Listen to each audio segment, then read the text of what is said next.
चलो अब ये मैं कंप्यूटिंग स्क्वायर मेथड एक दफा और समझा रहा हूँ, और जो लोग अब नहीं है अब अल्लाह खैरी करे उनके साथ। तो कंप्यूटिंग स्क्वायर मेथड के लिए क्या बताया हुआ है, हमें कंप्यूटिंग स्क्वायर मेथड के लिए कितनी टर्म्स चाहिए होती हैं?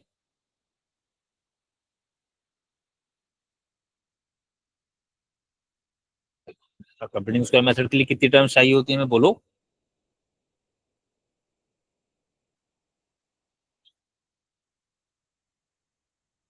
क्या बात है, मेरी आवाज आ रही है किसी को?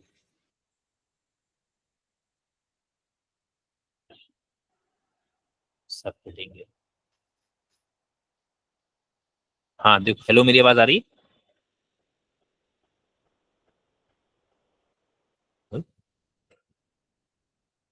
क्या हो गया ये?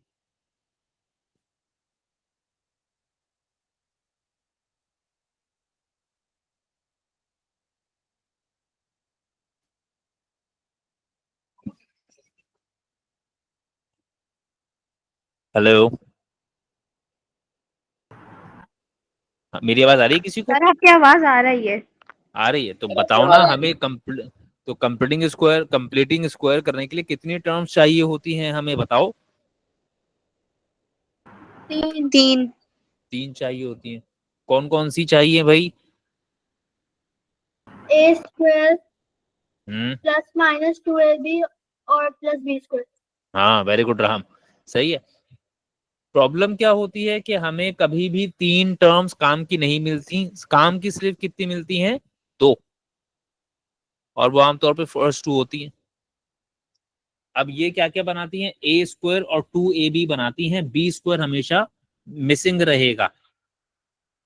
ठीक है, अब मैं क्या कर रहा हूं, सवाल ने कहा क्या है कि ये सारे का सारा should look exactly like this. Is that right? बोलो, ये बात समझ में आई? जी।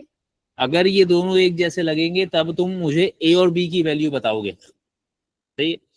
अब देखो, इस सवाल में एक फर्क है।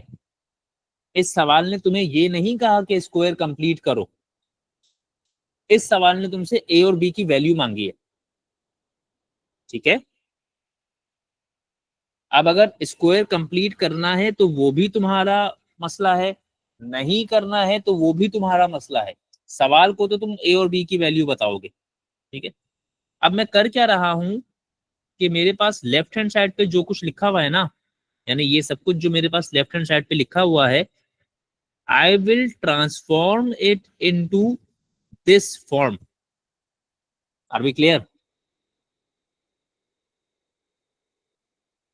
ये बात समझ में आई मेरी? जी। अब I will transform into this form का मतलब है कि मैं इसको स्क्वायर कंप्लीट करूंगा। अब स्क्वायर कंप्लीट करने के लिए मेरे पास ए स्क्वायर होना चाहिए प्लस 2ab होना चाहिए, इतना तो होना चाहिए। उसके बाद माइनस का 13 है, वो मैंने वैसे का वैसा ही छोड़ दिया। ठीक है, और ये सब कुछ किसके बराबर? इसके बराबर दिया हुआ। बोलो, पहले ब्रैकेट के अंदर क्या लिखवाओगे? पहले ब्रैकेट के अंदर क्या लिखवाओगे? x। फिर 2ab वाले पहले ब्रैकेट के अंदर क्या लिखवाओगे? x। और दूसरे ब्रैकेट के अंदर क्या लिखवाओगे? बताओ, शाबाश। 3.5। 3.5 या 7/2। सही बात। जी सर। अब मुझे बताओ कि क्या मिसिंग है तुम्हारे पास?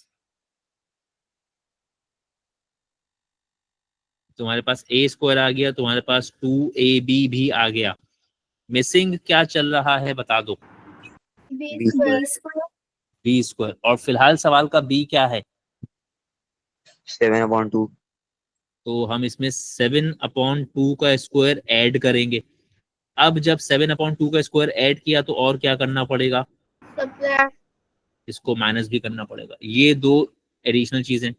माइनस का 13 यहाँ पहले से था, तो वो मैंने सबका सब ऐसे ही लिखा। जो चीजें पहले से थी वो सब ब्लू से लिख दी, जो चीजें मैंने एडिशनल लिखी हैं वो मैंने रेड से लिख दिया। Is that much clear? जी सर। अब ये इतना portion looks exactly like a square plus 2ab plus b square, right? जी सर। और a square plus 2ab plus b square किसके बराबर होता है? A plus b whole square. A plus b whole square. तो मेरा बी यहाँ पर है 7/2, तो a plus b whole square का मतलब हो गया ये। यहाँ तक बात सही हो गई? जी अब 7/2 का होल स्क्वायर हो जाएगा 49/4 और माइनस का 13 is equal to x plus a whole square plus b. अच्छा, अब जरा मुझे बताइए, क्या दोनों की दोनों साइड्स एक जैसी लग रही हैं अभी? नहीं सर। नहीं लग रही। क्यों नहीं लग रही? क्योंकि माइनस का 49/4 और माइनस का 13 इसको आपको ऐड करके एक टर्म बनाना है, ठीक है? अब यहाँ मसला क्या, माइनस का 49/4 है और माइनस का 13 है, तो ये दोनों ऐड होंगे कि सब्ट्रैक्ट होंगे? ऐड होंगे। ऐड होंगे। तो ये x प्लस 7/2 के स्क्वायर को तो ऐसे ही छोड़ा। अब गौर से देखना मैं क्या कर रहा हूं। मैंने लिखा पहले 49/4 और 49/4 लिखा, और ये 13 के नीचे 1 है, तो 13 के नीचे भी क्या होना चाहिए? 13 का डिनोमिनेटर भी 4 होना चाहिए। तो डेफिनेटली 4 से मल्टीप्लाई डिवाइड कर दिया मैंने, तो ये 52/4 हो जाएगा। और अब मैं इसको क्या करूं, 49 माइनस 52/4 ये लिखूं या 49 प्लस 52/4 लिखूं? दोनों लिख सकते हैं। दोनों लिखूंगा तो आंसर तो फर्क नहीं आएगा। 49 माइनस 52 का मतलब है माइनस का 3, 49 प्लस 52 का मतलब है 101, तो आंसर में तो फर्क आएगा। बल्कि सर -49 -52 होगा। अच्छा, अगर माइनस का 49 और माइनस का 52 कर दूंगा तो फिर यहाँ पर इस जगह पर साइन क्या आएगी? माइनस ही होगी। प्लस देखो, माइनस का 49 है और माइनस का 13 है, तो इसका मतलब तो ये इन दोनों चीजों में ऐड होना था। जब सेम साइंस होती हैं तो चीजें ऐड होती हैं। ये बात सही है? अगर दोनों चीजें पॉजिटिव है तब भी एडिशन होती है, दोनों चीजें नेगेटिव है तब भी एडिशन होती है। ये बात मानोगे कि नहीं? जी सर। ठीक है। अब जब मैंने यहाँ पर माइनस साइन लिखा है ना, जो मैंने रेड से सर्कल किया हुआ है, तो आपने माइनस साइन एक तरीके से कॉमन ले लिया, ठीक है? तो ये वाली साइन जो आप यहाँ देख रहे हैं, this will turn out to be positive, ताकि ये दोनों ऐड हों। समझे बात? लेकिन माइनस नहीं होगा डोमिनेटर, बिगर नंबर पास होता है जब क्या होगा? आंसर आता है। क्या होता है? जब बिगर नंबर को हम माइनस माइनस करते हैं हम्म तो फिर माइनस आता है ना, उसमें जब प्लस करते हैं हम, और हम्म। फिर हम कॉमन अगर ले तो ब्रैकेट्स होता है, कॉमन लेते हैं तो फिर उसमें ये है नहीं। ये फ्रैक्शन है ना, ये जो फ्रैक्शन के बाहर माइनस की साइन है जो मैंने रेड से सर्कल की हुई है, इसका क्या मतलब है कि ये कॉमन ही ली हुई है ना एक तरीके से।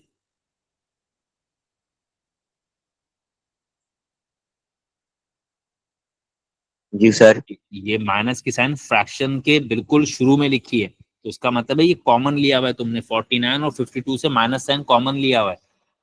फ्रैक्शन की प्रेजेंस में आपको ब्रैकेट लगाने की जरूरत नहीं होती। सही है?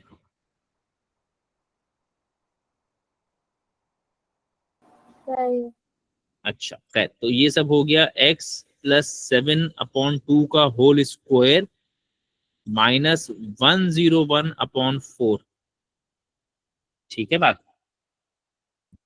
और ये सब बराबर किसके? x प्लस ए का होल स्क्वायर प्लस बी। अब do both the sides almost look similar to each other or not?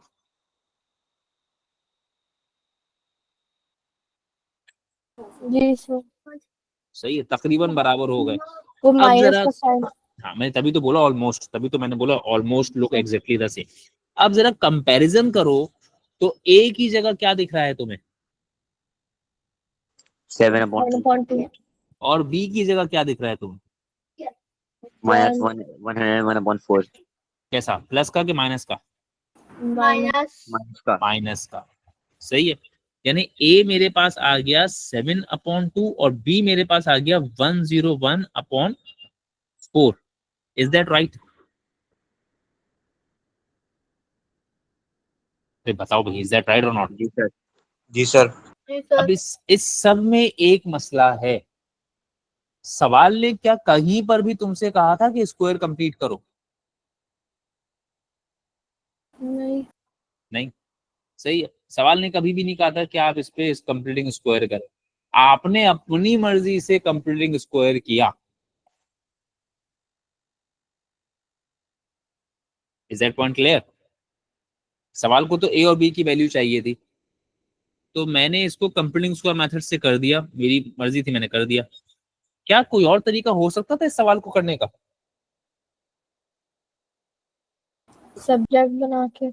Subject कैसे बनाओगी बेटा? इसमें इतने सारे वेरिएबल्स है, इसमें एक्स है, ए है, बी है, किस चीज को सब्जेक्ट बनाओगी? सवाल ने कहा है किसी चीज को सब्जेक्ट बनाने के लिए। और अगर तुम एक्स को सब्जेक्ट बनाने की बात कर रही हो तो इसमें एक्स को सब्जेक्ट बनाओगी कैसे? It's a quadratic equation.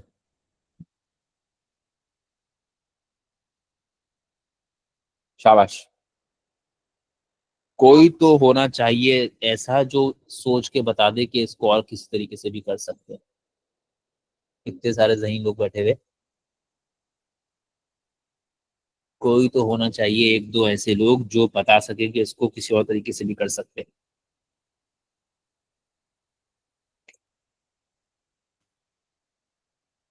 क्योंकि कंप्लीटिंग स्क्वायर करने के लिए सवाल ने कहा नहीं था। जो फर्स्ट इक्वेशन हम उसको क्वाड्रेटिक फार्मूला या फैक्टराइजेशन से कर सकते हैं।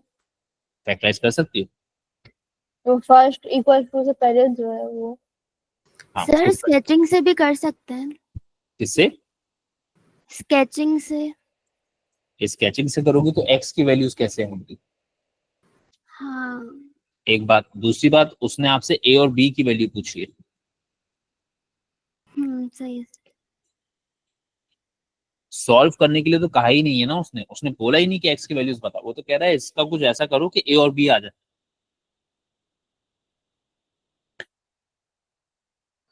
सर क्वाड्रेटिक फॉर्मूला लग सकता है? क्वाड्रेटिक फॉर्मूला लगता है अगर हमें एक्स की वैल्यू सॉल्व करके फाइंड करनी होती है। क्या मुझे सॉल्व करना है सवाल? नहीं सर। हम्म,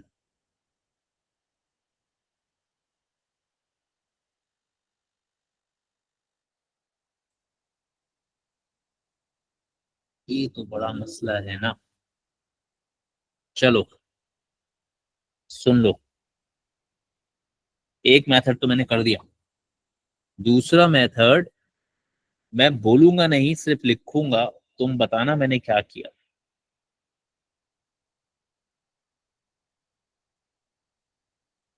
एक्सपेंशन। मैंने बोला ना। एक्सपेंशन। मैंने एक्सपेंड कर दिया। किस चीज को एक्सपेंड किया मैंने? X plus a whole square. X plus ए के होल स्क्वायर को मैंने एक्सपेंड कर दिया। सही है। अब जरा दोनों साइड्स को कंपेयर करें आप, तो आपको एक्स स्क्वायर की जगह एक्स स्क्वायर दिख रहा है?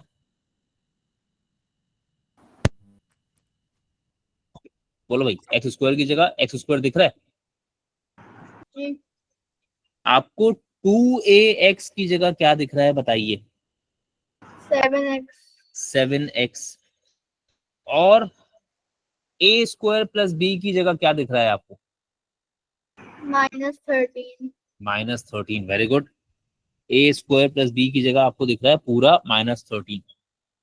अगर मैं इन दोनों को कंपेयर कर लूं तो मेरे पास आया 2ax बराबर 7। Is that right? 7x, sorry, 2ax बराबर 7x। ये बात सही है?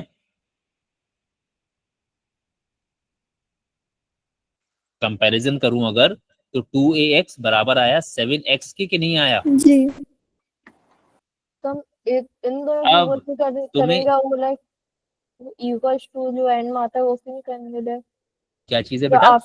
आफ्टर इक्वल्स टू है हम वो दूसरी साइड को लेकर जाएंगे प्लस माइनस करने के लिए और इक्वल्स टू कर रहे हैं। ले जाओ ले जाओ, मुझे तो ए और बी की वैल्यू चाहिए ना। मैं चीजों को एक तरफ ले जाके करूंगा क्या? क्या मैं अपने रिक्वायर्ड वेरिएबल को आइसोलेट कर पाऊंगा? आइसोलेशन तो तब करूंगा ना जब आइसोलेशन हो सकती हो। यहाँ तो दो वेरिएबल्स हैं, दो वेरिएबल्स में आइसोलेशन तो नहीं कर सकती ना। नहीं। सही है। तो फिर हम कंपैरिजन करते हैं। इक्वेशंस को सॉल्व करने का एक तरीका कंपैरिजन भी है। ठीक है, सही है बात। आपको जी किसकी सर। वैल्यू निकालनी है भाई? ए की वैल्यू निकालनी है। जी। ए को यहाँ छोड़िए, बाकी सबको वहां ले जाइए। तो ये 2 और x यहाँ मल्टीप्लाई हो रहे हैं, वहां जाएंगे तो क्या करेंगे? डिवाइड। x से x कैंसिल। बोलो, x से x कैंसिल। जी सर। a की वैल्यू 7/2 आ गई। जी सर। अभी क्या रह गया? बी के वैल्यू होंगे। b की वैल्यू। अब तुमने अपने ऊपर वाले इक्वेशन से एक और चीज भी तो ऑब्जर्व की है। क्या ऑब्जर्व किया है? ए स्क्वायर प्लस बी बराबर माइनस का 13। यही बात है। जी सर। तुम्हें b निकालना है, तो b निकालने का मतलब है ए स्क्वायर को यहां से उठाओ, दूसरी तरफ ले जाओ। ऐसी बात है। जी सर। क्या तुम्हें a की वैल्यू पता चल चुकी? जी सर। जी। यहाँ सब्स्टिट्यूट कर दो। क्या है a की वैल्यू? 7.2। तो 7/2 का स्क्वायर कर दोगे तो क्या हो जाएगा? 49। 49/4। डिनोमिनेटर को सेम बनाओगे। जब बिल्कुल जैसे मैंने यहां पर किया है, चलो मैं कर देता हूँ। डिनोमिनेटर को सेम बनाएंगे आप अगर, तो b इक्वल्स टू -52/4 -49/4। दोनों माइनस के, माइनस ले लिया कॉमन, 4 लिख दिया डिनोमिनेटर में। 52 और 49 प्लस हो रहे हैं कि माइनस हो रहे हैं? अभी बताओ। प्लस। प्लस। और 52 प्लस 49 101/4। वही वैल्यू आ गई जो पहले आई थी। जी सर। यानी कम से कम पार्ट 1 को सॉल्व करने का एक तरीका ये भी हो सकता था। सर लेकिन आपने ए स्क्वायर प्लस बी को 13 के बराबर क्यों किया? सिर्फ बी को क्यों नहीं किया? सिर्फ बी को इस, अच्छा चलो ठीक है, मिसाल के तौर पर सिर्फ बी को कर लेता हूँ। हर चीज कंपेयर होनी चाहिए ना।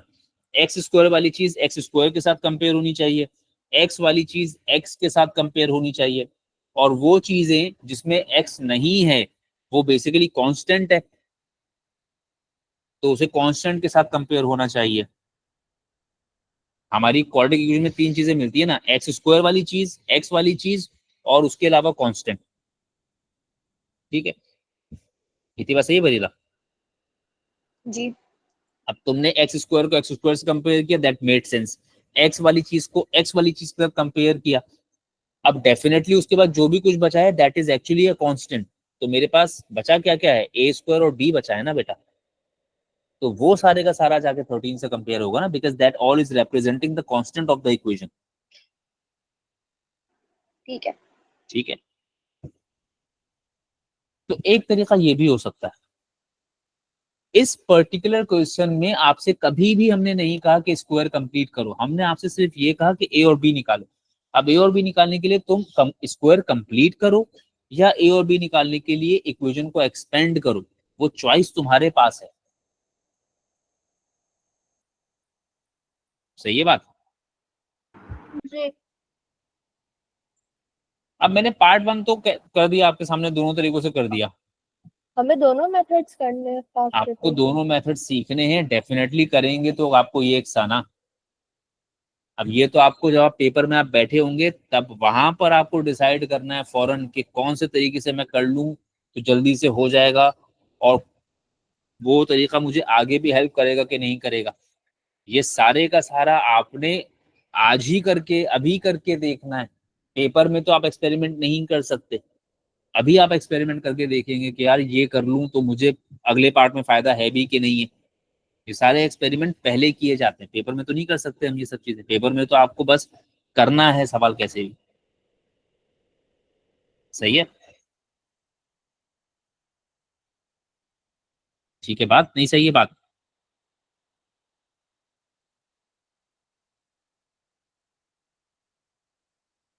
अब जरा आओ पार्ट 2 पर। पार्ट 2 में क्या कह रहे हैं हम तुमसे?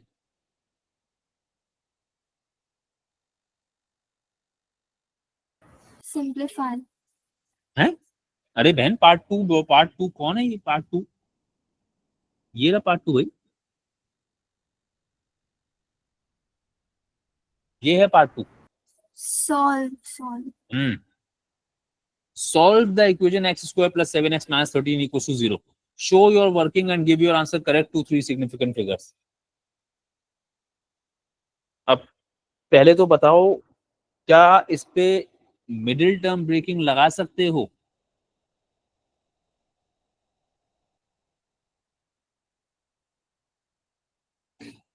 सवाल भी 2 नंबर का है। नहीं सर। इस पे मिडिल टर्म ब्रेकिंग नहीं लगा सकते? जी सर। नहीं लगा सकते। कैसे पता चला?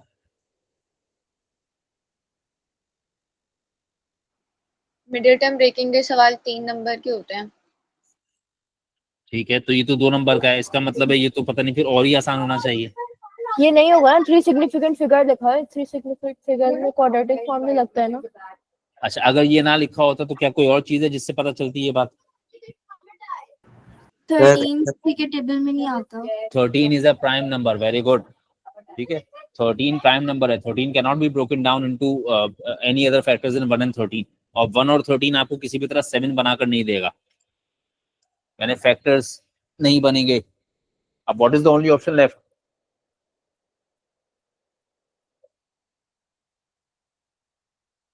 बता दो, what is the only option left? Quadratic formula. एक तो क्वाड्रेटिक फॉर्मूला, 2 नंबर का सवाल है, क्वाड्रेटिक फॉर्मूला ज्यादा नहीं है। 2 नंबर के सवाल में सर आप quadratic x plus a whole square plus b में a और b की वैल्यू सब्स्टिट्यूट करके करेंगे फिर सॉल्व। अच्छा, तुमने ए और बी की वैल्यू सब्स्टिट्यूट करवा दी, और सब्स्टिट्यूट करवा देने के बाद पूरी चीज दोबारा से बनाई। क्या तुम पहले ही अपनी इक्वेशन को x प्लस ए का स्क्वायर प्लस बी बना नहीं चुकी? बना दिया ना, तो बस उसमें x plus a whole square plus b is equal to 0, फिर इनकी वैल्यू सब्स्टिट्यूट करके फिर सॉल्व कर देंगे। फिर तो सब कैंसिल हो जाएगा ना। अगर तुम बिल्कुल मेरा फाइनल वाला स्टेप देखो फरीदा, तो मैं a की जगह 7/2 रखूंगा और b की जगह -101/4 रखूंगा, दोनों साइड्स बराबर आ जाएंगे, सब कुछ कैंसिल आउट हो जाएगा। सही है। अच्छा चलो सुनो, यानी ये बात तो चलो कम से कम सही है कि हम इसको क्वाड्रेटिक फॉर्मूले से तो नहीं करना चाहेंगे। अब मैं इसको करूंगा, मैंने तो जगह का बेड़ा गर्क कर दिया। अच्छा चलो, मैं इसको यहाँ करता हूँ दोबारा से। क्या सवाल है? X square plus 7x minus 13 is equal to 0। हमने क्या ऑब्जर्व किया? हमने कहा क्वाड्रेटिक अपना मिडिल टर्म ब्रेकिंग से तो हो नहीं रहा ये। 2 नंबर के सवाल में क्वाड्रेटिक फॉर्मूला हम लगाना नहीं चाहते। सही है। ये जितना भी कुछ है, ये जो हिस्सा देख लो जो मैंने हाईलाइट किया, ये सारे का सारा तुम कह चुके हो कि किसके बराबर है? x प्लस 7/2 होल स्क्वायर -101/4 के बराबर। Is that point okay? ये काम तो हम पहले कर चुके हैं ना।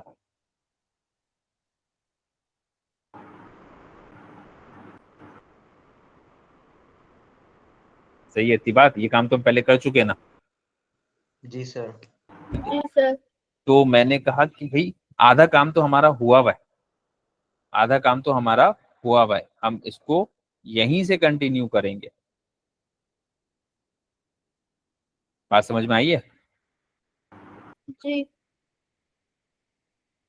अब देखो प्रॉब्लम क्या है। मैंने पहला वाला पार्ट तुम्हें कितने तरीकों से सॉल्व करके दिखाया? आपने वो एक्स प्लस दो तरीकों से सॉल्व करके दिखाया। अब अगर खुदा ना खास्ता तुमने पहले वाला पार्ट मेथड नंबर 2 से कर दिया तो ये वाला एडवांटेज तुम्हें मिलेगा नहीं। सर आपने वो x plus a whole square minus B को क्यों यूज किया? क्या हो गया? आपने वो x plus a whole square plus B क्यों यूज किया है और वो क्वाड्रेटिक फॉर्मूला क्यों use कितने नंबर का सवाल है? किया? 2 नंबर का सवाल है। 2 नंबर के सवाल में क्वाड्रेटिक फॉर्मूला यूज करना चाहिए?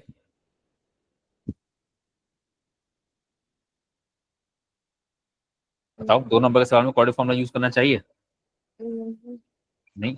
बहुत टाइम लग जाएगा। नहीं। सही है। अब मुझे पता है कि ये x square plus 7x minus 13 को मैं x प्लस 7/2 का होल स्क्वायर 101/4 बना चुका हूं। सही बात।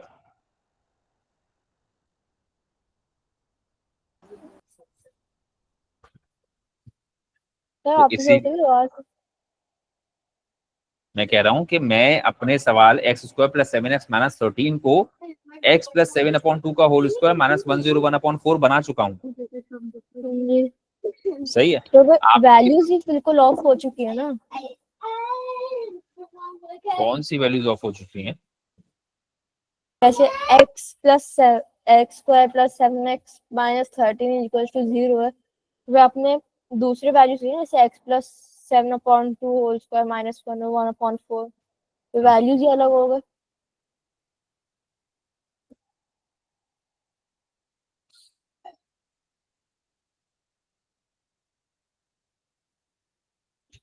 अच्छा चलो, ये इक्वेशन है राइट जिसे हम सॉल्व कर रहे हैं। जी। इसको सॉल्व करने के तुम्हारे पास कितने तरीके हैं? क्वाड्रेटिक इक्वेशन को सॉल्व करने के कितने तरीके हैं? 2-3। सोच के बताओ कितने हैं टोटल? 2-3 4 तरीके। 4 तरीके। सबसे पहला क्या है? फैक्टराइजेशन, एक्सपेंशन, क्वाड्रेटिक फॉर्मूला और एक और नहीं पता। सबसे पहला तरीका है फैक्टराइजेशन। हाँ। लग रहा है? नहीं। उसके बाद क्या है? एक्सपेंशन। ये कौन सा तरीका भाई? नहीं, क्वाड्रेटिक फॉर्मूला। चलो क्वाड्रेटिक फॉर्मूला। 2 नंबर के सवाल पे क्वाड्रेटिक फॉर्मूला लगाऊं? नहीं। नहीं। उसके बाद क्या तरीका है? Completed square. Completing the square. अच्छा, क्या तो प्लस 7x माइनस 13 को कंप्लीटिंग स्क्वायर, इसका स्क्वायर कंप्लीट करके कुछ बना चुकी हो? इस x square plus 7x minus 13 पे जब स्क्वायर कंप्लीट किया था तो ये सब चीजें बनी थी।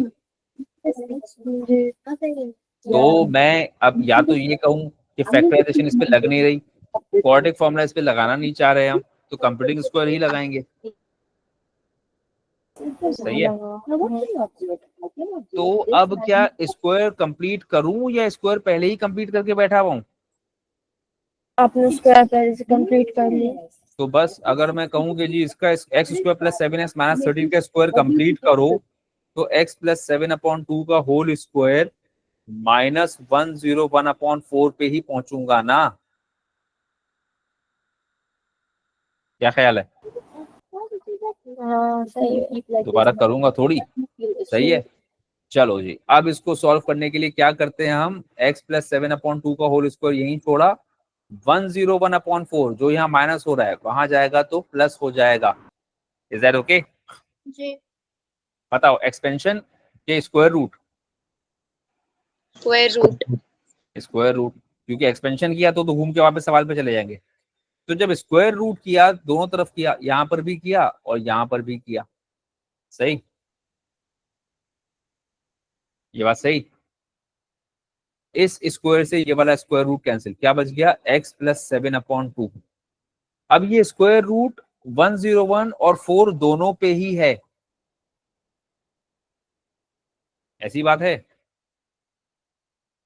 जी सर। 4 का स्क्वायर रूट कितना होता है? 2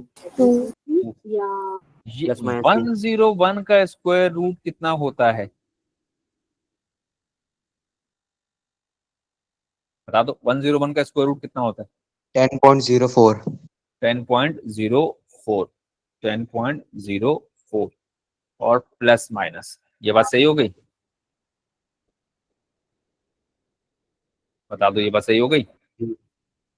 अच्छा भाई, तो x प्लस 7/2 को ऐसे ही छोड़ा, 10.04 को 2 से डिवाइड कर दिया तो 5.02, जी सर। और ये 7/2 है, इसको भी क्या कर दो 3.5। जी अब ये 3.5 यहाँ ऐड हो रहा है, वहां जाएगा तो माइनस, यानी एक दफा तुमने माइनस का 3.5 प्लस के 5.02 के साथ रखना है, और एक दफा माइनस का 3.5 माइनस के 5.02 के साथ रखना है। ठीक हुआ? जी सर। अब माइनस का 3.5 प्लस 5.02 कितना हो जाएगा?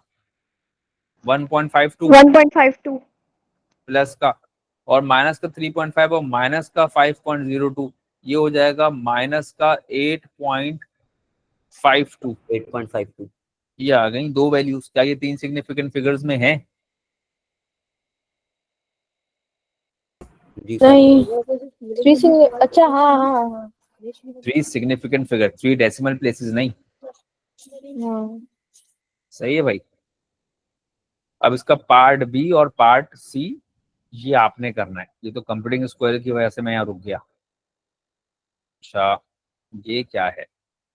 ये शायद मैंने आप लोगों के लिए छोड़ा था सवाल। सर आपने लास्ट सवाल शायद 54 कराया था।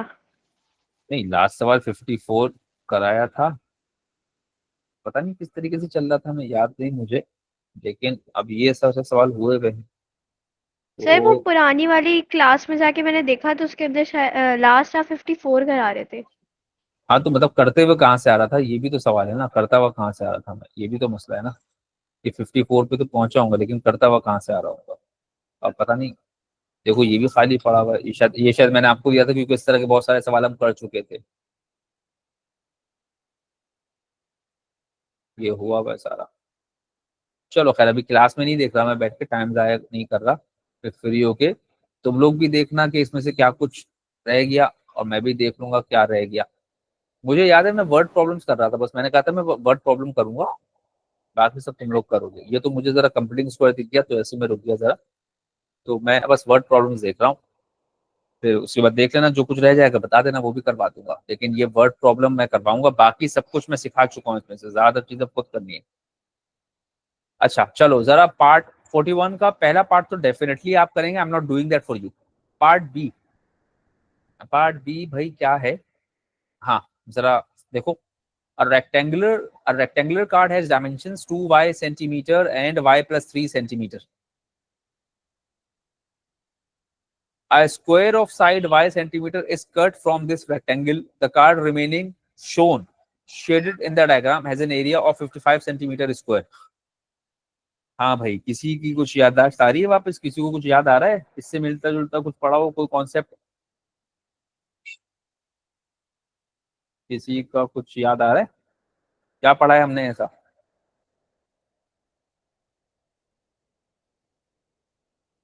कुछ तो एरिया ऑफ द थोड़ी। Shaded region. Very good, area of the shaded region. आपको जो 55 सेंटीमीटर स्क्वायर दिया है, ये किसका एरिया है? ये जो पूरे शेडेड रीजन का। शेडेड रीजन का, याद है किसी को शेडेड रीजन का एरिया कैसे निकालते थे? सर पहले जो टोटल बड़ा वाला जो रेक्टेंगल है उसका एरिया निकालते थे, फिर छोटे वाले स्क्वायर जो है उसमें से माइनस कर दिया करते। यानी हम क्या करेंगे, जैसे ये पूरी जो शेप है ना, ये पूरी जो शेप है जिसे मैं पिंक कर रहा हूँ, ये पूरी शेप इज अ क्या? ट्राइंगल। रेक्टेंगल। दिस पूरी शेप इज अ रेक्टेंगल। आप रेक्टेंगल का एरिया निकालना जानते हैं सब लोग कि नहीं जानते? जानते हैं। रेक्टेंगल का एरिया निकालना आता है। रेक्टेंगल का एरिया कैसे निकालेंगे हम? Length multiply by breath. ठीक है। जी सर। जी। और रेक्टेंगल के एरिया में से ये जो हिस्सा है, ये वाला, ये हिस्सा गायब कर दिया आपने। ठीक है। ये जो चीज गायब की है, what is this shape? Square, square. Square का एरिया कैसे निकलता है? L square. L square. एक साइड की लेंथ y है तो इसका मतलब है दूसरी साइड की लेंथ भी y है। सही बात। जी सर। जी सर। तो आपको ये पूरे का पूरा एरिया किसके बराबर दिया हुआ है? ये क्या हो गया? ये पूरे का पूरा एरिया दिया हुआ है 55 सेंटीमीटर स्क्वायर के बराबर। समझे बात? यानी अगर मैं लिखूं y plus 3 multiplied by 2y और उसमें से माइनस कर दूं y स्क्वायर, तो जरा मुझे बताना ये मैंने किस चीज का एरिया लिखा है? सिर्फ इतना, ये जो येलो से लिखा है ये रेक्टेंगल का। रेक्टेंगल का, और उसमें से ये मैंने जो एरिया माइनस किया है ये किस चीज का एरिया लिखा है? स्क्वायर का। ये सब कुछ किसके बराबर दिया हुआ है हमें? 55। 5 सेंटीमीटर। 55 centimetre square. तो पहला काम तो भाई आपने कर दिया, इक्वेशन तो बना ली कम से कम। सही है ना? अब वो जी क्या सर। कह रहा है? सिर्फ इक्वेशन बनाओ, सॉल्व भी करना है। सॉल्व भी करना है। और सॉल्व करके क्या y की वैल्यूज बतानी है? Dimensions of the rectangular. Dimensions of the, ये डायमेंशंस का मतलब क्या होता है? रेक्टेंगल की लेंथ और ब्रेड्थ वगैरह। लेंथ और ब्रेड्थ बतानी है, ठीक है। यानी y की वैल्यू निकाल के रुक नहीं जाना, लेंथ और ब्रेड्थ बतानी है। तो चलो पहले तो सॉल्व करके y तो निकाले ना। तो पहले तो क्या करूंगा, y प्लस 3 को 2y से मल्टीप्लाई कर दूंगा तो 2y square plus 6y minus y square is equal to 55। Is that much clear? जी सर। 2y स्क्वायर में से ये वाला y स्क्वायर माइनस कर दोगे तो क्या बचेगा? y Y square plus 6y, ये 55 इस तरफ ले आओ तो माइनस 55 इज इक्वल टू 0। क्या लगता है, क्वाड्रेटिक फॉर्मूला कि मिडिल टर्म ब्रेकिंग? फॉर्मूला। सोच लो भाई, देख अच्छी तरह सोच लिया पहले। फैक्टराइजेशन नहीं लग रही है क्या? लग रही है सर। लग रही है। पहले अच्छी तरह फैक्टराइजेशन सोचो फिर। तो फैक्टराइजेशन लग रही है, नेगेटिव है मेरा product, beyond the middle term का खेल खेलेंगे हम। ये बन गया मेरा पेयर। y कॉमन लिया तो y प्लस 11, माइनस 5 कॉमन लिया तो y plus 11 is equal to 0, जिसका मतलब है y प्लस 11 भी 0 के बराबर, y माइनस 5 भी 0 के बराबर। थोड़ा सा डायरेक्ट किया है तो y की एक वैल्यू आ गई -11 और y की दूसरी वैल्यू आ गई 5। यहां तक बात सही है? जी सर। क्या सवाल, क्या मैंने कर दिया वो काम जो मुझे करना था? नहीं सर। अभी नहीं। आपका लेंथ और ब्रेड्थ रह गया। तो चलो मैं लेंथ को क्या कह रहा हूं, मैंने कह दिया कि लेंथ मेरी क्या है, लेंथ मेरी 2y। 2y है। तो 2y का मतलब 2 मल्टीप्लाइड बाय 5 विच इज 10। 5 क्यों लिया, -11 क्यों नहीं लिया? क्योंकि लेंथ नेगेटिव में नहीं होती। क्योंकि लेंथ या ब्रेड्थ कुछ भी नेगेटिव में नहीं हो सकता। अच्छा, फिर उसके बाद आ जाएंगे हम, ब्रेड्थ पता कर देते हैं। अब 2y को लेंथ मान चुके हो मेरे भाई, तो ब्रेड्थ को डेफिनेटली y प्लस 3 ही मानोगे। तो 5 प्लस 3 मतलब 8। ठीक है, तो इसका मतलब है जो रेक्टेंगल आपके पास है वो 10/8 का है या 8/10 का है, जो भी कहना चाहो। 10/8 कहो या 8/10 कहो। This is how the dimension of a rectangular plane is given, length by breadth. सही हुआ? जी सर। ये वर्ड प्रॉब्लम नहीं है, ये आप करेंगे। 3 नंबर का सवाल है, 40 के पार्ट बी की बात हो रही है। 3 नंबर का सवाल है और क्वेश्चन ने कहा है give your answers correct to 2 decimal places. अब 2 डेसिमल प्लेसेस कह दिया तो आपको समझ में आ जाना चाहिए क्या है ये। Quadratic formula. फिर उसके बाद क्वेश्चन नंबर 39 में उसने आपसे कहा हुआ है कि give your answer correct 2-3 significant figure. अब करेक्ट 2-3 सिग्निफिकेंट फिगर तो मोस्ट प्रोबेबली क्या लगता है क्या सवाल होगा? 4 नंबर का सवाल है ये।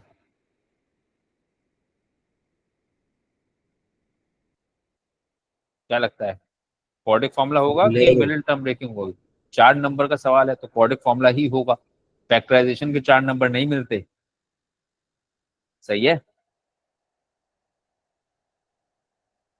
ओहो, ये क्या शेप बनी हुई है बता दो? प्रिज्म। प्रिज्म। याद है किसी को प्रिज्म क्या होता है? जी sir. It's a 2D shape with a height. Sir 2D shape with a height.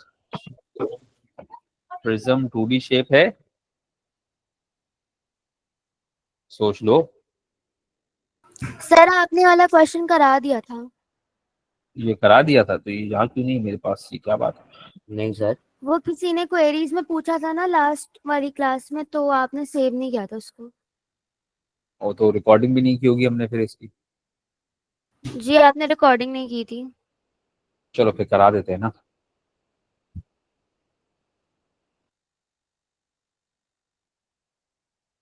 चलो फिर करा देते हैं ना। क्या है द सर मैंने डायग्राम? तो करा हुआ है। अरे तो कोई बात नहीं, तो तुम करा दो फिर। ऐसे करो, तुम बताती जाओ, हम करते जाएंगे। इसमें ऐसी क्या बात है? गुस्सा करनी क्या बात है? नहीं नहीं आप करा दें। अच्छा चलो हम करा देते हैं। क्या है भाई? The diagram shows a prism with a rectangular base of length 15 centimetre bye and width x centimetre. एक प्रिज्म दिया हुआ है और उसकी बेस रेक्टेंगुलर है। हाँ सही है, याद आ गया। The cross section of the prism is a right angled triangle. Cross section of a prism मतलब ये चीज, ये कहलाता है प्रिज्म का क्रॉस सेक्शन। अब देखो प्रॉब्लम यही है कि कहने को तो मैं तुम लोगों को क्वाड्रेटिक इक्वेशंस पढ़ा रहा हूं, लेकिन क्वाड्रेटिक इक्वेशंस का मसला ये है कि everything that you have done already in grade 7th और 8th और may be in grade 6th, उसमें से कुछ भी उठाकर ये क्वाड्रेटिक फॉर्मूले के अंदर लगा के दे सकते हैं। तो सही स्ट्रगल क्वाड्रेटिक इक्वेशन में नहीं है, सही स्ट्रगल तो उन प्रायर कॉन्सेप्ट्स में है जो हम पढ़ के भूल गए। ठीक है, ये सवाल अगर मुश्किल लगेगा किसी को तो क्यों मुश्किल लगेगा? उसे वॉल्यूम ऑफ अ प्रिज्म का फॉर्मूला नहीं आता, या उसे क्रॉस सेक्शन का मतलब ही नहीं पता, तो स्ट्रगल इस वजह से करते हैं। ठीक है, अच्छा, तो cross section of the prism is a right angle triangle. The height of the prism is 4 centimetre. Sorry, the height of the prism is 4 centimetre less than it's width. अच्छा, हाइट किस चीज को कह रहा है वो बताओ? इस अभी वो हाइट किस चीज को कह रहा है? 15। 15 को नहीं कह रहा ना वो, यही तो बदतमीजी है उसकी। वो हाइट ऑफ द प्रिज्म इस चीज को कह रहा है। अब हमारा प्रॉब्लम क्या है? हमने जब प्रिज्म पढ़ा है तो हमने तो उसमें यही पढ़ा है कि height of the prism is actually the distance between the cross sections. हमने तो पढ़ी चीजें खूबसूरत तरीकों से, है ना। वो कह रहे प्रिज्म कितना ऊंचा है? प्रिज्म की ऊंचाई प्रिज्म की विड्थ से 4 सेंटीमीटर कम है। सही है। आप जो फॉर्मूला पढ़कर आए ना वॉल्यूम ऑफ अ प्रिज्म का, मैं पहले वो लिख देता हूं। आपने फॉर्मूला पढ़ा है मेरे भाई, V इज इक्वल्स टू, एक सेकेंड, आपने जो फॉर्मूला वॉल्यूम का पढ़ा है वो है base area multiplied by height. सही है। और आपको क्या बताया गया है कि हाइट क्या है? हाइट है 15। समझे? सही है, ऐसे यही फॉर्मूला पढ़ा है, याद आ रहा है नहीं आ रहा? अरे भाई ये मेरी आवाज आ रही है किसी को? जी सर आ गया। ठीक है, अच्छा, अब इसमें प्रॉब्लम क्या होती है कि जब कभी क्वेश्चन हाइट बोलता है ना तो क्वेश्चन हाइट की बात करता है, उसकी ऊंचाई की बात करता है। ठीक है, तो उसकी ऊंचाई मतलब वर्टिकल। जब सवाल कहेगा ना height of the prism, So the question is actually talking about the vertical height of the prism.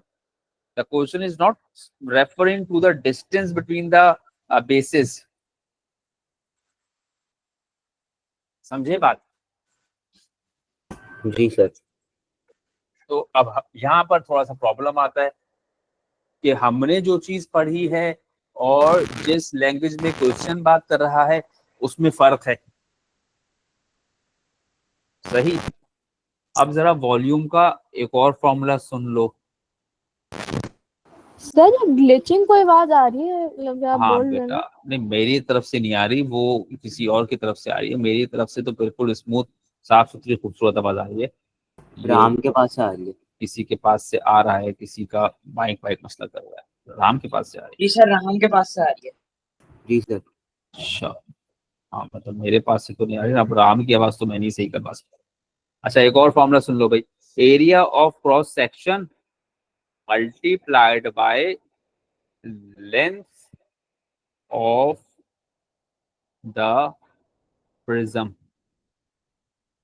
अब मेरे भाई प्रॉब्लम ये है कि तुम लोगों को इन सब चीजों को समझने के लिए ग्रेड 10 तक का कम से कम इंतजार करना पड़ेगा, बिकॉज मुझे ये टॉपिक पढ़ाने का मौका ग्रेड 10th में मिलेगा। सही है। ये है वो formula which does not create the confusion. ये जो ग्रीन से लिखा है ना मैंने, ये फॉर्मूला वो है जो आपको बिल्कुल क्लियर अंडरस्टैंडिंग देता है as per the CIE requirement. सही है। फिलहाल तो नोट कर लें। अच्छा, अब हम करेंगे क्या? क्या मुझे ये हाइट ऑफ द प्रिज्म यानी बी से लेकर ए तक की लेंथ पता लग गई? क्या बोल रहा है वो, क्या है ये? इसके बारे में क्या बोला है उसने? 4 centimetre less than it's width. हाँ, 4 centimetre less than it's width. Width कितनी बताई हुई है सवाल ने तुम्हें? एक्स। तो उससे 4 सेंटीमीटर कम, मतलब x-4। ठीक है। अच्छा, बिल्कुल आखिर में उसने एक बात बोली, the volume of the prism is 440 cubic centimetre. ये बात क्यों बोली है उसने, तुमको बताओ। इक्वेशन बनाने के लिए। Very good. ये उसने तुम्हें रिलेशन दे रखा है ताकि तुम इक्वेशन बना सको। सही है। अब वॉल्यूम दिया हुआ है तो वॉल्यूम का ही फॉर्मूला लगाओगे। वॉल्यूम के फॉर्मूले का मतलब है तुम्हें अपने क्रॉस सेक्शन का एरिया निकालना पड़ेगा, जिसे तुम बेस एरिया कहते हो। ठीक है भाई। अब मैं दोनों नामों से रेफर कर रहा हूं ताकि जरा थोड़ा बहुत कंफ्यूजन नहीं हो। ठीक है, जिसे आप बेस एरिया कहते हैं ना, उसको हम एरिया ऑफ क्रॉस सेक्शन कहते हैं। अब cross section is a right angle triangle. क्या हमें ट्राइंगल का एरिया निकालना आता है? जी सर। ठीक है। तो अगर वॉल्यूम मुझे निकालना है तो बेस का एरिया मतलब 1/2 multiply by base of the triangle multiplied by height of the triangle. ये सारे का सारा मैंने फिलहाल एरिया ऑफ क्रॉस सेक्शन या बेस एरिया निकाला। इसको किससे मल्टीप्लाई कर दूं तो वॉल्यूम बन जाएगा हाइट ऑफ द प्रिज्म, जिसे आप कहते हैं, जिसे मैं लेंथ ऑफ द प्रिज्म कह रहा हूं, वो है 15। ये बात सही है। जी सर। और मेरे भाई वॉल्यूम मुझे दिया हुआ कितना है, v की जगह मैं क्या लिख दूं? 440। 440। यहां तक सही है बात? जी। अब इसमें एक बात तो ये है कि ये जो 1/2 का 2 है, ये 2 मैं यहां से उठाऊं और इस तरफ मल्टीप्लाई में ले जाऊं। राइट।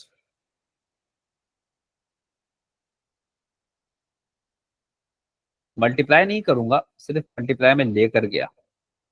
अब ऊपर 1 बचा, 1 का कोई मसला नहीं है। ये जो 15 यहाँ मल्टीप्लाई हो रहा है, इसको मल्टीप्लाई करने के बजाय यहां लाकर डिवाइड में रख लूं, तो बताओ मेरे पास राइट हैंड साइड पे सिर्फ क्या कुछ बचा? x² - 4x। ठीक है, यानी फिलहाल x × x-4 लिखा मैंने। अब जरा देखते हैं क्या 440 15 से एग्जैक्टली डिवाइड होगा?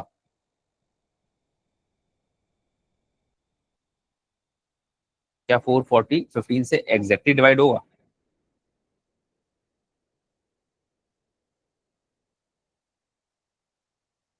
नहीं सर।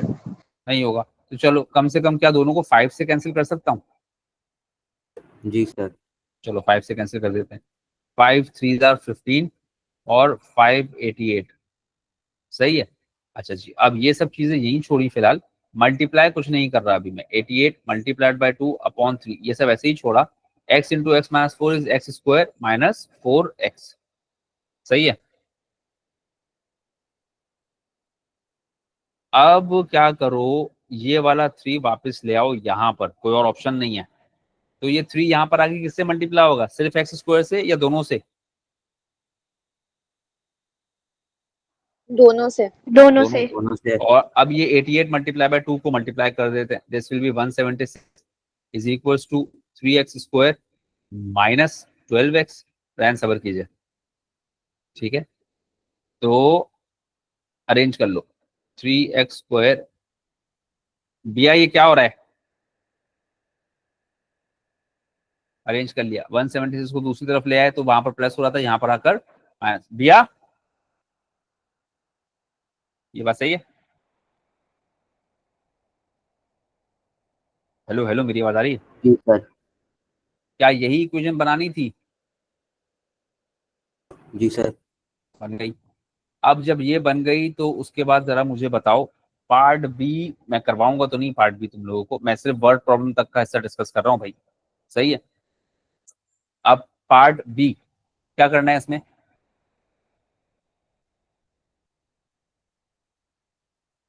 सॉल्व करनी है इक्वेशन। सॉल्व करना है। 2 डेसिमल प्लेस उसने बोल दिया, तुम्हें समझ में आ जाना चाहिए किससे करना है। Formula sir. अच्छा वो हो गया। पार्ट सी में क्या कह रहा है तुमसे? प्रिज्म की हाइट मालूम करनी है। प्रिज्म की हाइट। अब डेफिनेटली प्रिज्म की हाइट का मतलब 15 तो नहीं है, जी सर। क्योंकि अगर 15 होता तो फाइंड व्यू करने के लिए कहता।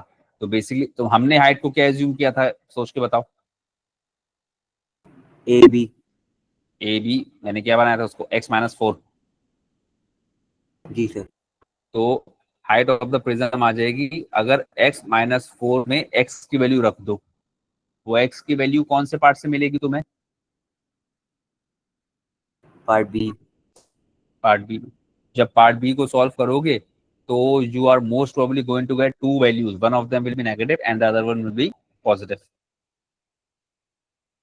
ठीक है, नेगेटिव को तो डिस्कार्ड कर दोगे, पॉजिटिव वाली लेकर हाइट ऑफ द प्रिज्म निकाल लोगे।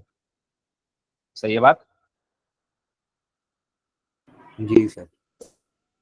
कर तो लेंगे। हाँ, पार्ट डी नहीं कर सकते आप क्योंकि ये ट्रिग्नोमेट्री है और ट्रिग्नोमेट्री हमने अभी पढ़ाई नहीं है। तो पार्ट डी मैंने पिछली बार भी छोड़ा होगा, ये वाला पार्ट आप अभी नहीं करेंगे because we have not done this. Okay, ये पढ़ने के लिए चाहिए ट्रिग्नोमेट्री, और ट्रिग्नोमेट्री हम पढ़ेंगे जिस तरह की ट्रिग्नोमेट्री फिलहाल चाहिए ना, तकरीबन वैसी कुछ ट्रिग्नोमेट्री आप पढ़ेंगे ग्रेड 9th के सेकेंड टर्म में। ग्रेड 9th के सेकेंड टर्म में, ठीक है। और बिल्कुल जैसी एग्जैक्ट जो ट्रिग्नोमेट्री चाहिए वो चाहिए 3D ट्रिग्नोमेट्री, और 3D ट्रिग्नोमेट्री ग्रेड 10th के फर्स्ट टर्म में है। सही है। जी सर। अभी अच्छा, मैं ग्रेड 10th के फर्स्ट टर्म तक नहीं रुकूंगा, मैं इसको ग्रेड 10th 9th के सेकंड टर्म में जब पढ़ाऊंगा तो ये मुझसे करवा लेना, ठीक है, ताकि ये खत्म हो। जो चीजें कर सकते हैं वो करके जान छुड़ाओ, बिल्कुल वेट करने की जरूरत नहीं है। वो ग्रेड 10 तक, जो ग्रेड 10th में आएंगे तब देखेंगे, जितना हो रहा है करें। चलें जी। अब मैं एक काम ये करूंगा कि एक तो मैं पहले कोशिश करूंगा कि I go through this entire PDF and find out कि भाई मैंने कितना कुछ करा दिया था, ठीक है। लेकिन मोस्ट प्रोबेबली मुझे टाइम नहीं मिलेगा, तो आप कोशिश करिए कि इसको जरा गो थ्रू करके मुझे बता दीजिए कि मैंने इसमें से